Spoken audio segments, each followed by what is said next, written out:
वळत पुढच्या बातमीकडे 500 आणि 1000 रुपयांच्या जुन्या नोटा आता इतिहास जमा झाल्यात। त्या नोटांचा वापर करून तुम्हाला साधी लेमनची गोळीही विकत घेता येत नाही। मात्र अहमदनगरमधील एका व्यापाऱ्याकडे 1 कोटी रुपयांच्या जुन्या नोटा सापडल्यात। किंबहुना हा व्यापारी 1 कोटी रुपयांच्या जुन्या नोटांवरती झोपत होता। मात्र पोलिसांनी कारवाई केल्यानंतर या व्यापाऱ्याची आता झोपच उडाली आहे।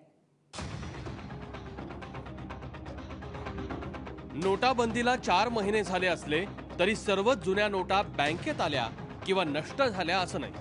कारण नगरमधल्या कांदा व्यापाऱ्याकडे तब्बल 1 कोटी रुपयांच्या जुन्या नोटा सापडल्यानं खळबळ माजली। संत नामदेव नगरात राहणाऱ्या संजय शेलारकडे 1 कोटींचं जुनं चलन असल्याची टीप पोलिसांना मिळाली। त्यानुसार तात्काळ पोलिसांनी छापा टाकत पलंगाखाली दडवलेले 1 कोटी रुपये जप्त केले।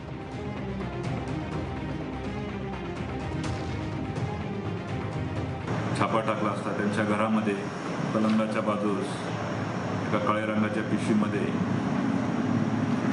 1000 रुपये दराच्या व 500 रुपये दराच्या चलनातून बाद झालेल्या नोटांचे बंडल मिळून आले। त्याची मोजमाप केली असता की एकूण रक्कम 99,98,500 रुपये मिळालेली आहे। हे 1 कोटी रुपये आले कुठून?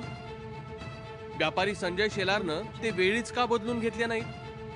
एका सर्वसाधारण व्यापाऱ्याकडे इतकी रक्कम असेल तर राज्यभरातल्या अनेक व्यापाऱ्यांकडे किती काळा पैसा होता? आणि सर्वात महत्त्वाचं म्हणजे नोटाबंदीनंतर खुद्द मोदींनी इशारे देऊनही लोक असे सुटले कसे हे मोठं कोडच आहे। और कोई मानता है कि पहले की तरह कोई रास्ता खोज करके निकल जाएगा तो आपने गलत सोचा है। आपको पता होना चाहिए सरकार बदल चुकी है और इसलिए भाइयों बहनों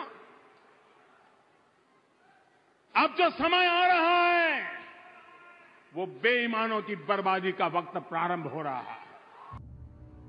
नोटाबंदीनंतर फक्त गंगेत वाहिलेला हा काळा पैसा माध्यमात झळकला। मात्र 2च दिवसांपूर्वी ठाण्यात नाले सफाई सुरू असतानाही गटारीत पैसे सापडले।